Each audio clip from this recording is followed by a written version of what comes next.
Bismillahirrahmanirrahim.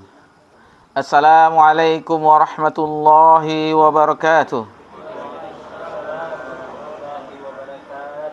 Innal hamdalillah nahmaduhu wa nasta'inuhu wa nastaghfiruh wa na'udzu billahi min shururi anfusina wa min sayyiati a'malina.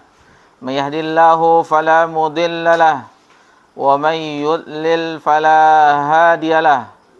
Ashhadu an la ilaha illallah wahdahu la syarika lah wa ashhadu anna Muhammadan abduhu wa rasuluh sallallahu alaihi wa ala alihi wa man sara ala nahjih wa tamassaka bi sunnatihi ila yaumiddin wa sallaman tasliman katsira. Ya ayyuhalladzina amanu taqullaha haqqa tuqatih ولا تموتن إلا وأنتم مسلمون يا أيها الناس اتقوا ربكم الذي خلقكم من نفس واحدة وخلق منها زوجها وبث منهما رجالا كثيرا ونساء واتقوا الله الذي تساءلون به والأرحام إن الله كان عليكم رقيبا يا أيها الذين آمنوا اتقوا الله وقولوا قولا سديدا يصلح لكم أعمالكم ويغفر لكم ذنوبكم ومن يطع الله ورسوله فقد فاز فوزا عظيما أما بعد فإن أصدق الحديث كتاب الله وخير الهدي هدي محمد صلى الله عليه وسلم وشار الأمور محدثاتها وكل محدثة بدعة وكل بدعة ضلالة وكل ضلالة في النار. Alhamdulillah, di malam yang berbahagia ini Allah perjumpakan kita kembali di majlis yang alhamdulillah kita adakan setiap pekannya, setiap hari Ahad pada maghrib, dan waktu perasaan baru kemarin kita berjumpa, namun itu adalah sudah sepekan. Dan perjalanan kita pun di majelis kita, di tempat ini alhamdulillah kita telah menyelesaikan matan al-usul salasah dan dilanjutkan dengan matan hadis arba'in an-nawawiyah. Alhamdulillah sudah 24 hadis kita pelajari bersama-sama di majelis kita ini, yang mana insyaallah di malam ini kita memasuki hadis yang ke-25 yang telah disusun oleh Al-Imam An-Nawawi rahimahullah ta'ala di dalam matan yang beliau susun ini. Dan di salah satu nikmat yang terbesar dari Rabbuna Tabaraka wa Ta'ala, alhamdulillah Allah telah melahirkan kita dari orang tua yang Islam, orang tua yang beragama Islam, sehingga dengan didikan beliau dari kecil, penanaman beliau, kedua orang tua kita dari kecil mendidik kita, menyekolahkan kita dan mengenalkan kita dasar pertama tentang agama ini, bahwa agama Islam ini adalah agama yang hak, agama yang diturunkan oleh Rabbul Alamin. Semuanya lengkap, tidak ada satupun dari agama ini yang ada sisi kekurangannya bagi yang mempelajarinya. Namun bagi yang tidak mau mempelajarinya, apalagi orang-orang yang Islamofobia, yang takut dengan ajaran ini, maka dia mencari celah-celah di mana sisi-sisi yang akan lewat dari sisi-sisi kelemahan menurut mereka, lalu mereka mendatangkan kebencian-kebencian terhadap agama ini. Berbeda orang yang Allah berikan karunia berupa ilmu, maka semakin dia mempelajari agama ini, maka dia akan menemukan keindahan-keindahan agama ini. Dia akan menemukan bagaimana Allah Subhanahu wa Ta'ala telah menurunkan agama ini dari sisinya yang tidak ada cacat sedikit pun. Agama ini bukan diturunkan untuk khusus orang Arab, tetapi agama ini Allah turunkan untuk seluruh jin dan manusia. Seluruh jin dan manusia, syariat yang mulia ini. Agama ini bukan untuk laki-laki saja. bukan untuk perempuan saja. Namun laki-laki, perempuan, orang yang berakal, kecuali tidak ada akalnya, seperti orang gila, orang pingsan, maka tidak dibebankan syariat kepada orang-orang tersebut. Dan agama Islam ini bukan untuk rakyat saja, bukan untuk pemimpin saja, bukan untuk karyawan saja. Agama kita ini bukan untuk orang kaya saja. Dan agama ini seluruhnya, baik orang kaya maupun orang miskin, semuanya diatur dalam agama kita. Bahkan di sini, di hadis insyaallah yang akan kita pelajari ini, akan disebutkan orang-orang yang tidak mempunyai harta bisa juga bersedekah. Itulah di antara kesempurnaan Islam. Karena Islam, agama ini diturunkan untuk menyempurnakan agama-agama sebelumnya. Agama syariat sebelumnya oleh para nabi dan para rasul yang telah diutus sebelum Nabi Muhammad SAW disempurnakan oleh syariat yang diturunkan kepada Nabi Muhammad sallallahu alaihi wasallam. Lalu bagaimana orang miskin yang tidak punya harta bersedekah? Insyaallah akan kita bahas di hadis yang nomor 25 ini insyaallah. Kemudian salawat beriringkan salam kepada Nabi kita tercinta Nabi Muhammad sallallahu alaihi wasallam. Salah satu kelebihan bagi orang yang mempelajari hadis-hadis Nabi sallallahu alaihi wasallam atau mencatat hadis-hadis Nabi sallallahu alaihi wasallam, mendengarkan hadis-hadis Nabi sallallahu alaihi wasallam, maka lisan mereka paling banyak bersalawat kepada Nabi tercinta Nabi Muhammad sallallahu alaihi wasallam. Seperti pembukaan ini saja, sudah berapa kali salawat kita sebutkan kepada Nabi kita tercinta sallallahu alaihi wasallam. Itu salah satu kelebihan kita mempelajari ayat-ayat Allah Subhanahu wa taala dan hadis-hadis Nabi sallallahu alaihi wasallam. Hati kita itu akan menjadi lunak, akan menjadi lembut. Karena tidak ada obat bagi hati kita, nutrisi bagi hati kita, makanan bagi hati kita, minuman bagi hati kita, melainkan firman Allah Subhanahu wa taala dan hadis-hadis Nabi sallallahu alaihi wasallam. Tenang hati kita. Itu makanya Nabi sallallahu alaihi wasallam mewasiatkan kepada sahabat pada khususnya dan kepada kita umatnya secara umum, idza marartum riyadul jannah farta'u. Jika kamu mendatangi, melewati majelis majelis ilmu, taman-taman surga, maka nikmatilah, datangilah, hampirilah, hadirlah, karena majelis ilmu, majelis zikir adalah taman-taman dari taman-taman surga. Itu makanya Raudhah yang ada di Masjid Nabawi dikatakan Raudhah. Raudhah adalah taman. Nabi mengatakan, para ulama mengatakan, kalau di hadis Nabi disebutkan, di antara mimbarku dan rumahku terdapat min riyadul jannah, terdapat dari antara taman-taman surga. Ada dikatakan, dijelaskan oleh para ulama, karena di dekat itu Nabi SAW senantiasa mengajarkan ilmu kepada sahabat. Itu makanya dikatakan taman-taman, karena di situ adalah majelis-majelis ilmu Nabi SAW dengan sahabat. Ada ulama lain mengatakan bahwa itu betul-betul taman dari taman surga yang nanti ada di akhirat, di surga kelak. Yang di antara rumah Nabi dan mimbarnya itu memang nanti dijadikan salah satu taman-taman surga. Allah Ta'ala alam. Itulah bagaimana ketenangan kita dapatkan ketika kita mempelajari ayat-ayat Allah Subhanahu wa taala dan hadis-hadis Nabi tercinta, hadis Nabi Muhammad sallallahu alaihi wasallam. Masyarul muslimin rahimani wa rahimakumullah, kita melanjutkan pelajaran kita bersama-sama mempelajari matan hadis Arba'in An-Nawawiyah yang sekarang memasuki hadis yang ke-25. Sebelum kita menjelaskan poin-poin pelajaran-pelajaran kaidah-kaidah yang terdapat di dalam hadis ini, tentu secara ringkas karena tidak mungkin waktu kita hanya berkisar antara maghrib dan isya, tentu tidak panjang kita menjelaskannya. Namun poin-poin singkat ini mudah-mudahan itu memahamkan kita dan bisa kita amalkan dan bisa juga kita beritahukan kepada saudara-saudari kita kaum muslimin dan muslimat. Untuk itu kepada Ustadz kita, Ustadz Yayan, untuk membacakan matanya. Tafadhol. Bismillahirrahmanirrahim. Setiap kebaikan adalah sedekah.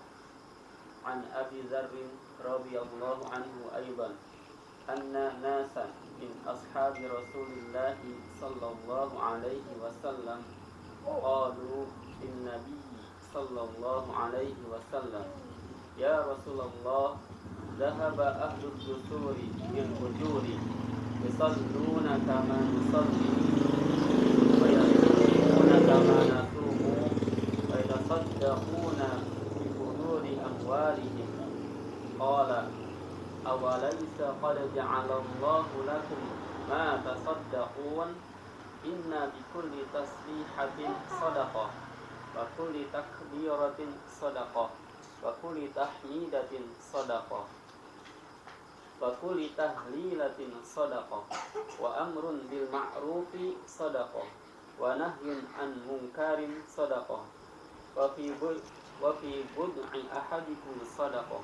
Qalu ya Rasulullah, ayati ahaduna syahwatahu wa yakunu lahu fiha ajrun?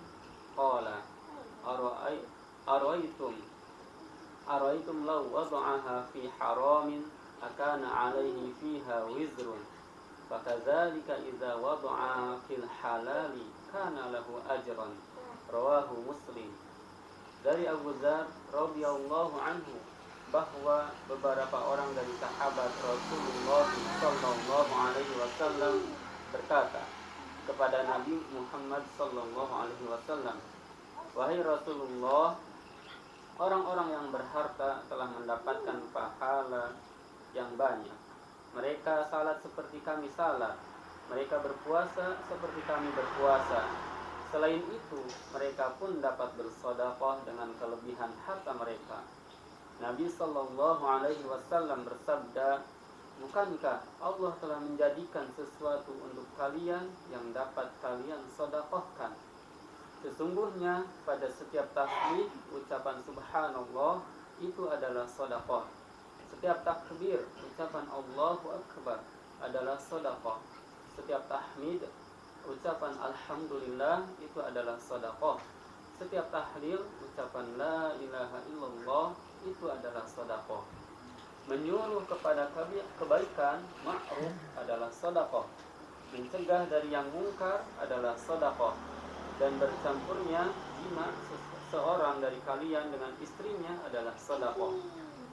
Mereka bertanya, wahai Rasulullah, apakah seorang dari kami ketika mendatangi syahwatnya bersetubuh dengan istrinya lalu ia mendapatkan pahala?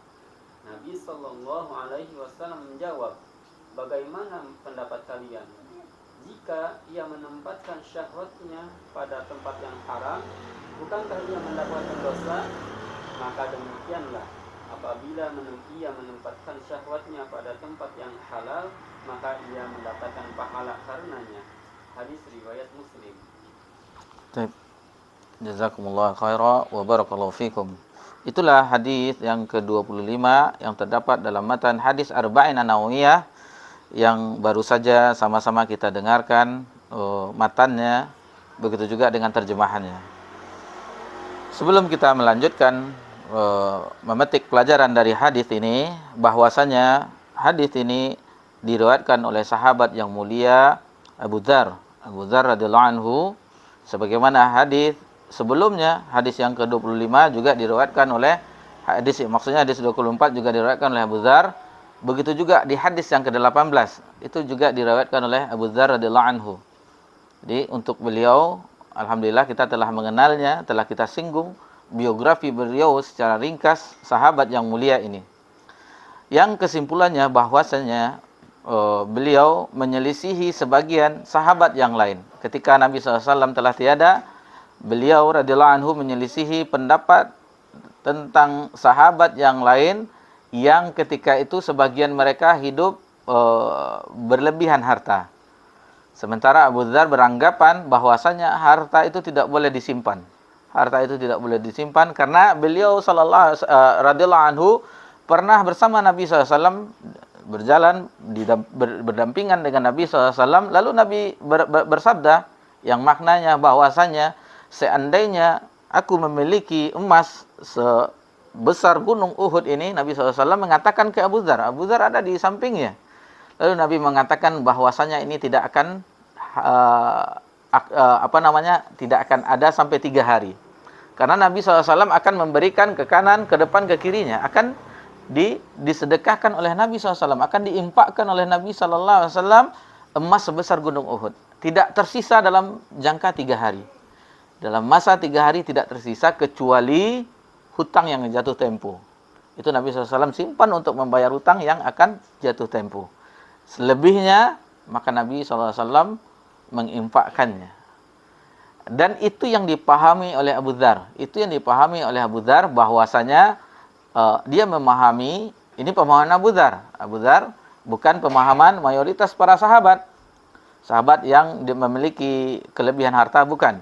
Namun Abu Dzar berpaham seperti itu, dan tidak ada dari sahabat yang menyanggahnya. Maksudnya berjidal seperti kita, kalau tidak sesuai dengan sesuatu pendapat, kita mungkin menyerang saudara kita dengan habis-habisan.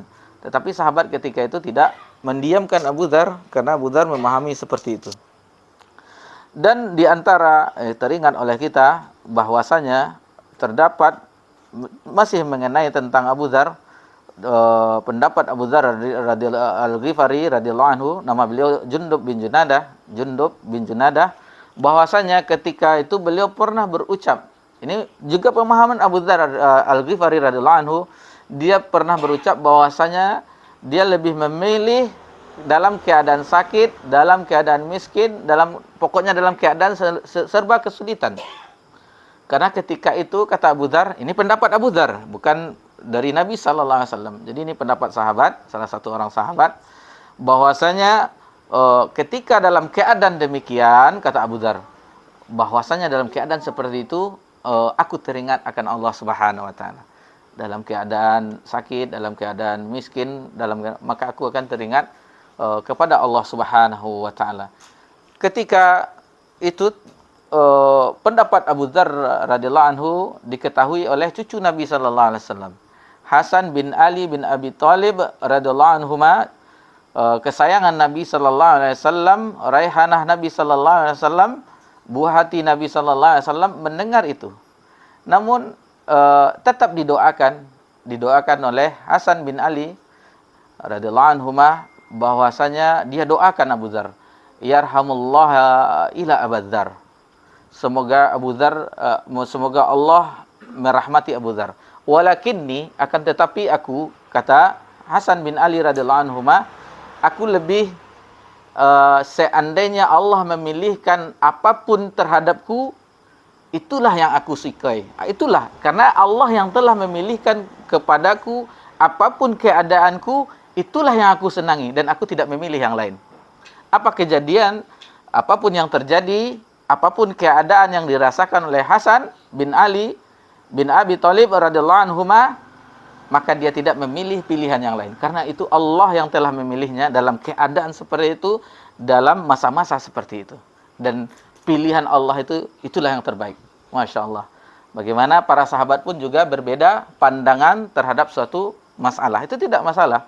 Tidak akan mengurangi ketakwaan seseorang, tidak mengurangi kehormatan seseorang. Boleh-boleh saja seseorang berbeda pendapat, asalkan dia berlandaskan nas yang kuat. Nas yang kuat, bukan setelah dijelaskan kebenaran tetap berpendapat dengan pendapatnya, bahwa perbedaan di antara umatku adalah rahmat. Bukan seperti itu. Akan tetapi apabila ada nas yang tegas atau suatu pendapat yang seandainya itu ikhtilafnya mu'tabar, istilahnya perbedaan yang ada dalilnya sama-sama kuat, maka jangan sampai diperuncing. Jangan sampai diperuncing. Wallahu ta'ala alam. Itulah sedikit mengenai sahabat yang mulia ini, tambahan bagaimana beliau radhiyallahu anhu. Dan kalau tidak salah, beliau adalah salah seorang sahabat yang meminta jabatan. Meminta jabatan dari Nabi SAW, lalu Nabi mengatakan bahwa amanah, jabatan itu amanah yang nanti di akhirat menjadi penyesalan. Nabi bukannya tidak percaya dengan Abu Dzar, akan tetapi itulah bukti kasih Nabi SAW kepada Abu Dzar dan sahabat-sahabat yang lainnya. Nabi mengetahui keadaan sahabat-sahabatnya. Seperti Abu Dzar, Nabi mengetahui bahwa orangnya seperti ini. Lalu seandainya dia memegang, seperti dia memegang bendahara misalnya, itu tidak bisa. Karena akan habis uang, akan diberikannya ke sana ke sini, karena tidak boleh disimpan selama 3 hari.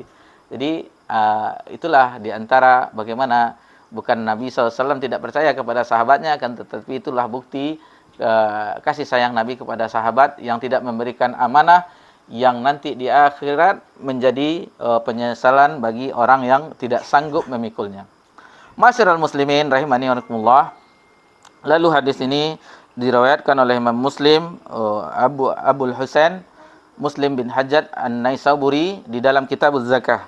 Di dalam Kitabuz Zakah, di dalam sahihnya nomor 720. Nomor 720. Ikhwani fiddin rahimani wa rahimakumullah.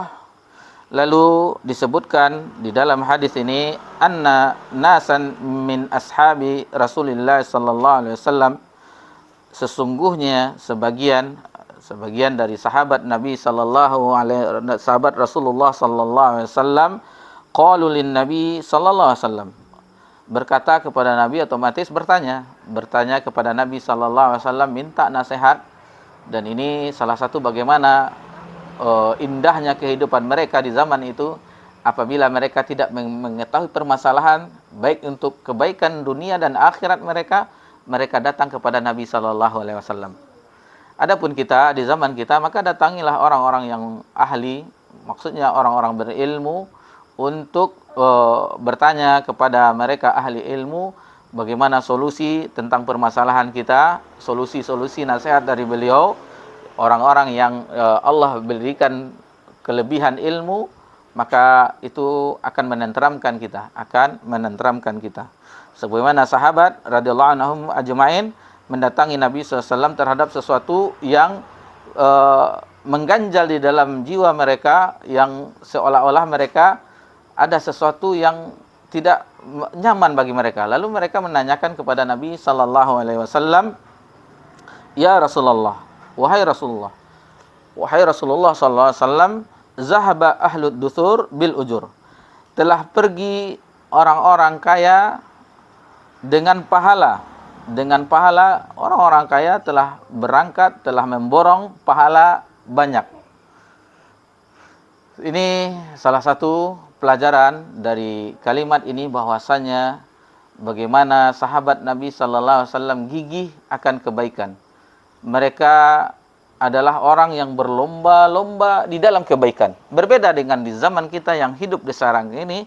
Sekarang kita berlomba-lomba dengan kemewahan, berlomba-lomba dengan harta, berlomba-lomba dengan banyak anak, berlomba-lomba dengan banyak surat tanah dan perkebunan, aset segala macamnya. Untuk kemewahan dunia kita berlomba-lomba dan saling membangga-banggakan.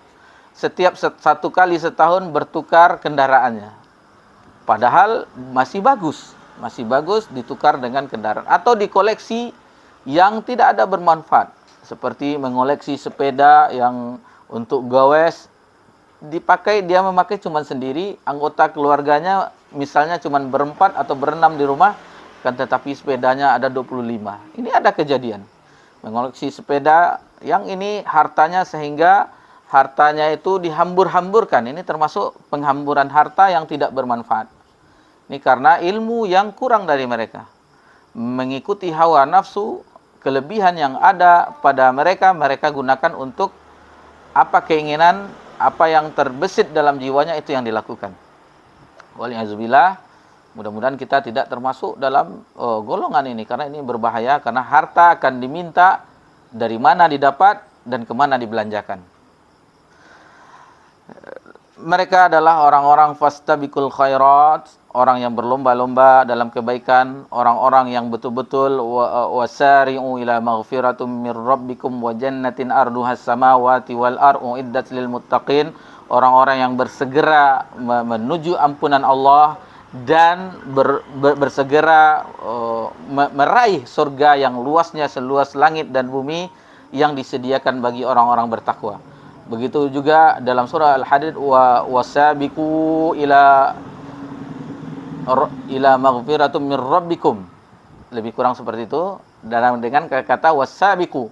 Musabaqah tilawatil Quran, berlomba-lomba, musabaqah berlomba-lomba Begitu juga dalam surah Al-Mutaffifin, wa fi dzalika falyatanafasil mutanafisun. Jadi mereka itu berlomba-lomba dengan kebaikan, dengan amal soleh, dengan menjauhi larangan Allah, dan berlomba-lomba untuk menuju surga yang luasnya seluas langit dan bumi.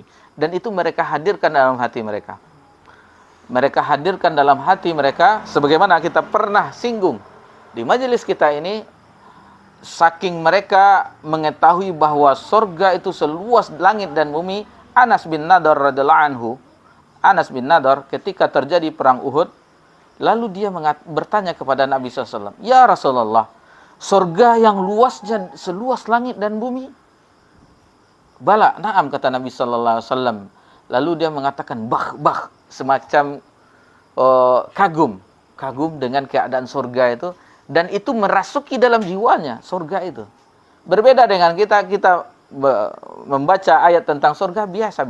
Wa jannatin tajri min tahtil anhar. Kita baca, kita biasa saja. Seolah membaca bacaan yang biasa. Tidak terbetik dalam jiwa kita untuk segera meraihnya, untuk bisa memasukinya. Nabi SAW ketika ada tentang surga, Nabi meminta surga tersebut. Lalu ada tentang neraka, Nabi berlindung kepada Allah Subhanahu wa taala agar dijauhkan dari azab neraka. Azab yang sangat pedih. Yang azabannya yang paling ringan, dipakaikan sendal neraka kepada Abu Thalib paman Nabi SAW, dan itu mendidih otaknya. Itu azaban yang paling ringan. Belum lagi minumannya yang berupa darah nanah yang tidak ada lagi yang bisa diminum kecuali itu, yang keluar dari kemaluan perempuan. Jangankan itu, jijik kitanya. Misalnya air ini saja yang ada lalat di dalamnya atau kotoran serangga di dalamnya, keruh sedikit saja kita tidak mau minumnya. Ini enggak bersih airnya. Ini keadaannya seperti itu. Kotoran-kotoran, darah nanah yang busuk, yang bau, belum lagi tembaga yang panas yang diminumkan bagi penghuni neraka. Tapi kita tidak takut, tidak menggigil, tidak cemas kita. Pertama, yang jelas kita tidak berilmu tentang ayat-ayat Allah Subhanahu wa taala. Maksud kita tidak berilmu, mungkin kita bisa membacanya, masalum kamathil ladzi istauqada nara. Kita bisa membacanya, tetapi kita tidak memahami apa maksud dari ayat tersebut. Seperti ibaratnya kita masih di sekolah dasar, bagaimana anak-anak kita, dan bahkan dulu kita di sekolah dasar, kalau membaca koran itu nggak tanggung-tanggung, baca berita utama, tetapi ditanyakan apa beritanya, yang penting dibaca keras-keras. Seperti itu ibaratnya, seandainya kita tidak memahaminya. Berbeda dengan orang yang mempunyai pemahaman, dibacanya beritanya, contohnya itu permisalan, lalu beritanya begini, bisa dijelaskan. Seperti kita membaca Al-Quran, sekarang kita membacanya, alhamdulillah kita bisa membacanya 1 juz 1 hari atau lebih, kan, tetapi ilmu yang kita dapat dari bacaan kita itu sangat minim sekali. Ini bukan kepada antum semua yang mendengarkan, yang berbicara pun seperti itu. Terkadang kita cuma mengejar target minimal 1 juz, mudah-mudahan bisa 2 juz. Dan ini sangat PR bagi kita semua yang harus kita rubah. Kita berusaha, tentunya kita meminta kepada Allah Subhanahu wa taala. Bagaimana para ulama terdahulu meminta kepada Allah Subhanahu wa taala, merengek-rengek kepada Allah Subhanahu wa taala agar diberikan pemahaman, diberikan ilmu, merengek mereka kepada Allah. Seandainya itu Syekhul Islam Ibnu Taimiyah rahimahullah taala, apabila dia membaca ayat Allah tidak paham, dibacanya berulang tidak paham, maka dia akan mencari tempat untuk sholat. Dia sholat, maka diambil pipinya, ditempelnya ke tanah. Ke tanah dulu kan sebagian ada. Lalu dia menangis-nangis kepada Allah Subhanahu wa taala agar dipahamkan tentang ayat itu. Ya Allah, yang telah memberikan ilmu kepada Ibrahim, yang telah memberikan pemahaman kepada Sulaiman, berilah aku ilmu, berilah aku pemahaman. Seperti itu mereka para ulama terdahulu tentang bagaimana mereka mendapat ilmu yang bermanfaat dan pemahaman yang benar. Berbeda dengan kita membaca melewati ayat-ayat Allah SWT, begitu kita tidak, apa maksud ayat ini, apa maksud hadis ini, tidak ada terbesit dalam hati kita. Itu makanya keimanan kita terkadang susah meningkatnya, karena dari diri kita sendiri kita tidak berusaha untuk meningkatkan keimanan kita. Kita jarang menghadiri majelis ilmu, kita jarang mendengar kajian baik itu online offline, kita jarang membaca, dan kita pun terlena dengan kehidupan dunia. Dengan kehidupan dunia. Kehidupan yang mungkin tidak selamanya kita berada ini, tetapi kita termotivasi giat untuk bisa bersenang-senang di atasnya. Berbeda dengan orang-orang soleh terdahulu, mereka beranggapan bahwa dunia ini adalah ujian, tempat kesengsaraan, tempat yang sebentar lagi. Itu makanya ketika mereka didatangi oleh sakaratul maut, mereka berbahagia. Salah satu kebahagiaan, kita akan meninggalkan dunia yang susah-susah menuju Rabb kita. Bahkan sebagian sahabat itu akan berjumpa dengan Nabi SAW katanya. Saking yakinnya mereka, kedudukan mereka di akhirat kelak. Itu makanya ketika kejadian kematian, ada pun mereka bersedih, ada juga sebagian bersedih seperti Umar ketika ditusuk, maka dia bersedih juga menempelkan pipinya ke tanah. Bagaimananya hinanya Umar seandainya dosa-dosanya tidak diampuni oleh Allah Subhanahu wa taala. Allahu akbar. Orang yang dijamin oleh Nabi SAW melalui lisan Nabi mulia 10 sahabat yang dijamin masuk surga. Begitu mereka khawatirnya mereka. Jadi antara khauf dan raja itu dalam masalah ibadah, maka itu tidak bisa kita tetap di khauf saja tidak bisa juga, tetap di raja juga tidak bisa.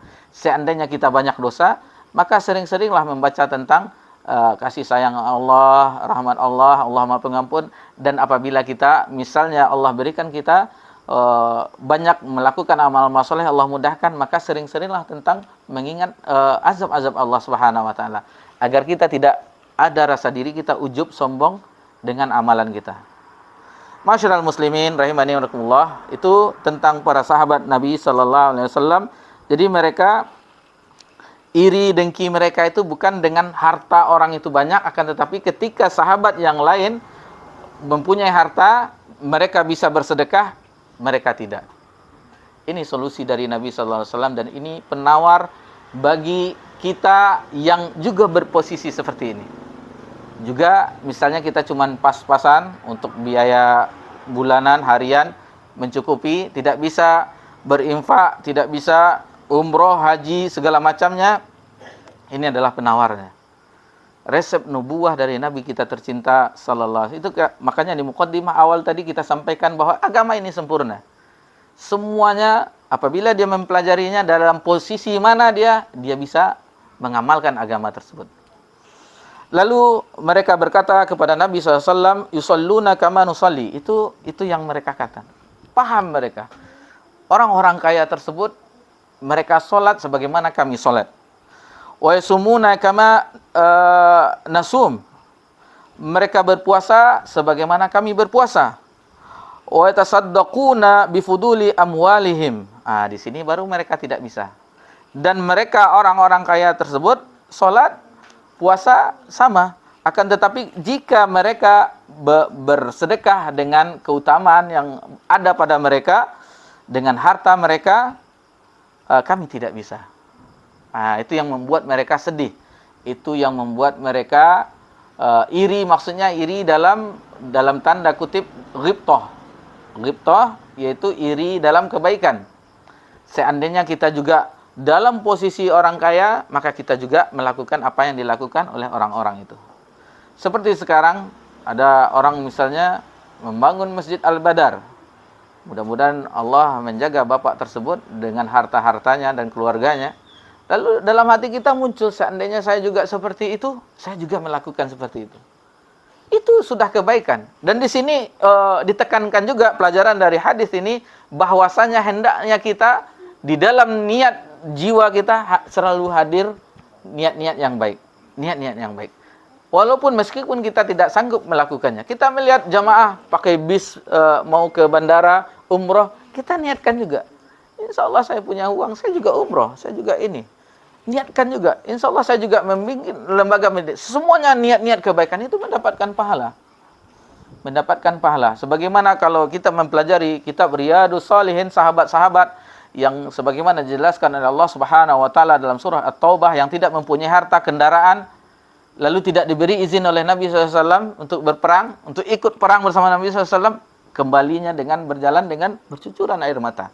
Sedih mereka tidak bisa ikut. Namun di hadis yang di dalam kitab Riyadhus Shalihin di awal-awal itu dijelaskan bahwasanya ada orang yang tidak ikut dengan kita.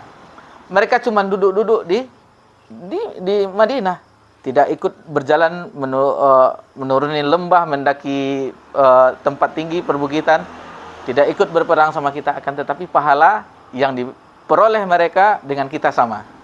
Yang tadi keinginannya kuat untuk berjihad, tetapi mereka tidak mempunyai harta, tidak mempunyai kendaraan, tidak mempunyai perlengkapan perang. Itu kan bahaya. Seandainya Nabi, ikut aja untuk merame-rame. Nabi SAW tidak kasih sayang Nabi kepada umatnya, kepada para sahabat. Tidak ada baju besinya, tidak mungkin bisa berperang. Lalu Nabi menolaknya, suruh kembali. Ketika kembali itu sedih mereka, bercucuran air mata mereka. Yang dijelaskan oleh Allah Subhanahu wa taala di dalam surah At-Taubah, itu nanti antum bisa cari dalam surah At-Taubah bagaimana mereka itu bersedih tidak bisa ikut berjihad bersama Nabi sallallahu alaihi wasallam. Itu yang mereka sedihkan. Namun pahala mereka sama mendapatkannya. Karena niat yang betul-betul jujur dalam hati mereka, seandainya saya juga seperti itu, mempunyai perlengkapan perang, mempunyai kendaraan, saya juga berperang juga bersama Nabi sallallahu alaihi wasallam. Masyarul muslimin rahimani wa rahimakumullah. Lalu Nabi SAW memberikan resep dari beliau sallallahu alaihi wasallam, awalaysa qad ja'alallahu lakum ma tasaddaqun? Bukankah Allah telah menjadikan bagimu banyak pintu sedekah, itu banyak. Allah menjadikannya untukmu banyak. Lalu disebutkan misalnya oleh Nabi SAW di hadis ini, inna bikulli tasbihatin sadaqah. Sesungguhnya di setiap tasbih itu ada sedekah. Subhanallah, kita mengucapkan subhanallah itu sedekah. Wa kulli takbiratin sadaqah, dan setiap takbir itu sedekah. Kita mengucapkan Allahu Akbar itu sedekah. Wa kulli tahmidatin sadaqah, dan setiap tahmid alhamdulillah itu adalah sedekah. Wa kulli tahlilatin sadaqah, setiap tahlil la ilaha illallah itu sedekah. Bahkan kalimat la ilaha illallah sebagaimana di kitab Tauhid yang hadisnya derajatnya hasan, hadis bitaqah, kalimat la ilaha illallah itu lebih berat daripada langit dan bumi dan isinya.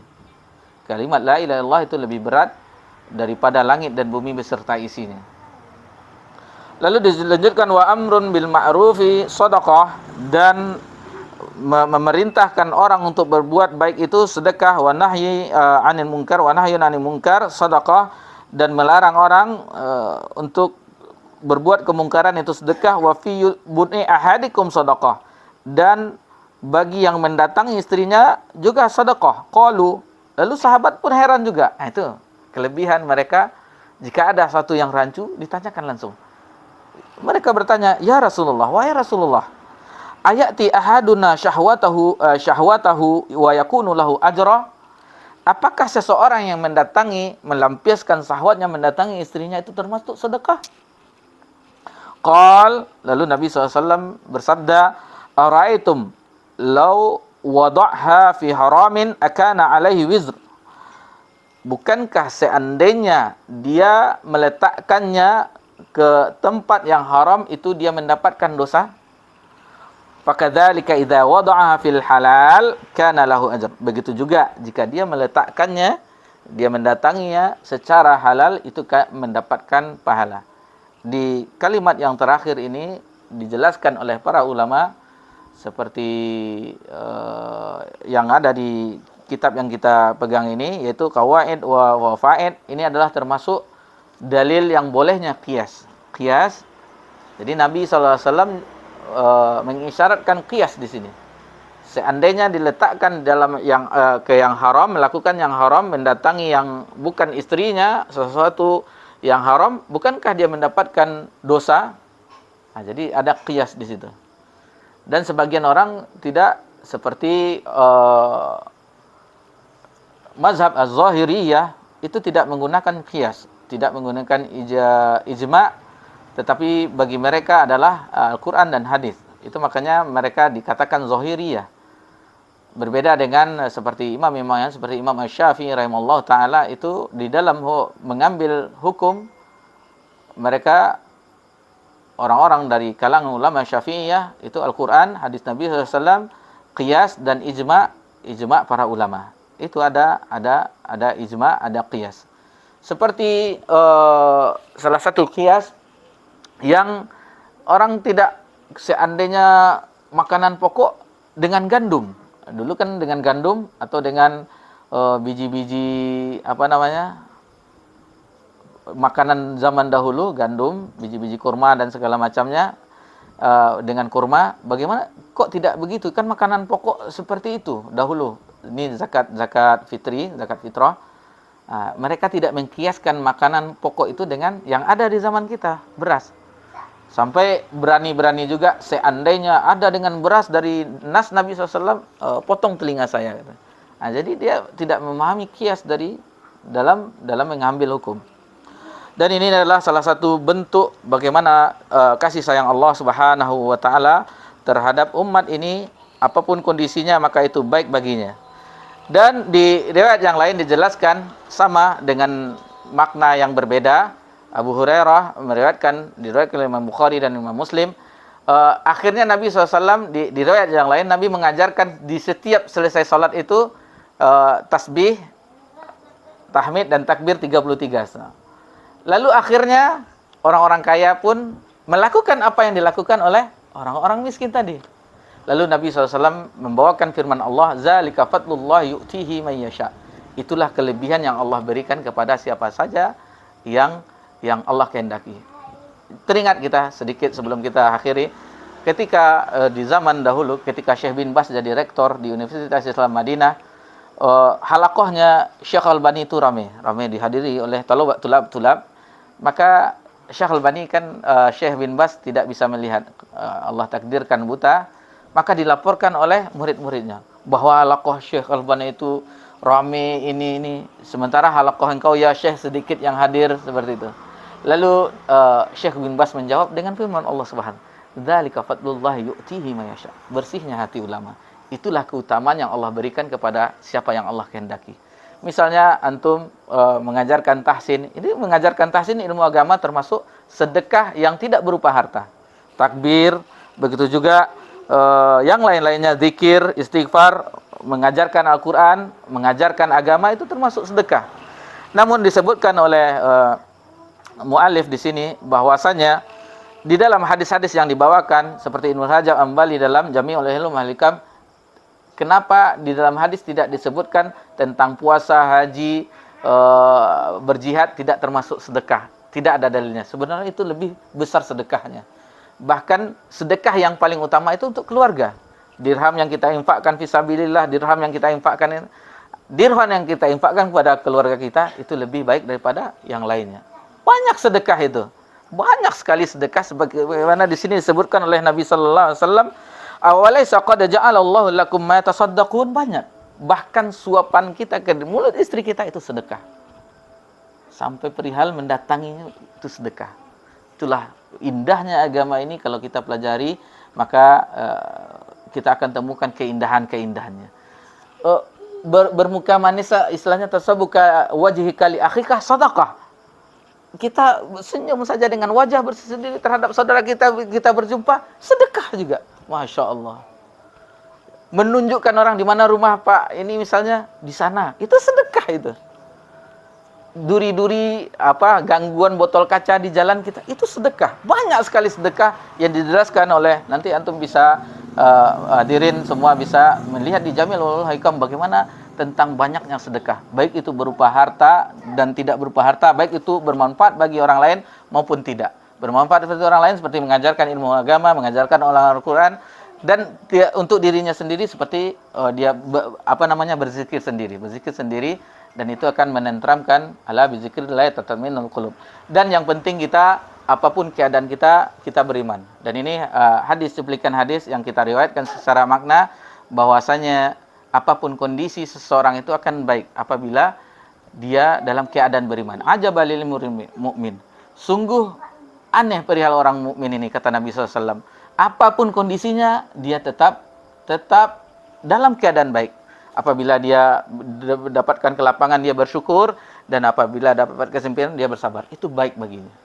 Jadi orang kaya, kesimpulannya orang kaya yang bersyukur, yang dia infakkan hartanya, dan orang miskin yang bersabar, itu sama-sama mendapatkan kedudukan di sisi Allah Subhanahu wa taala. Demikianlah pelajaran yang bisa kita paparkan di malam yang berbahagia ini. Mungkin tidak terlalu banyak penjelasan dari kita. Mudah-mudahan yang sedikit ini bermanfaat bagi kita dan kita memuji Allah Subhanahu wa taala atas keindahan agama kita ini.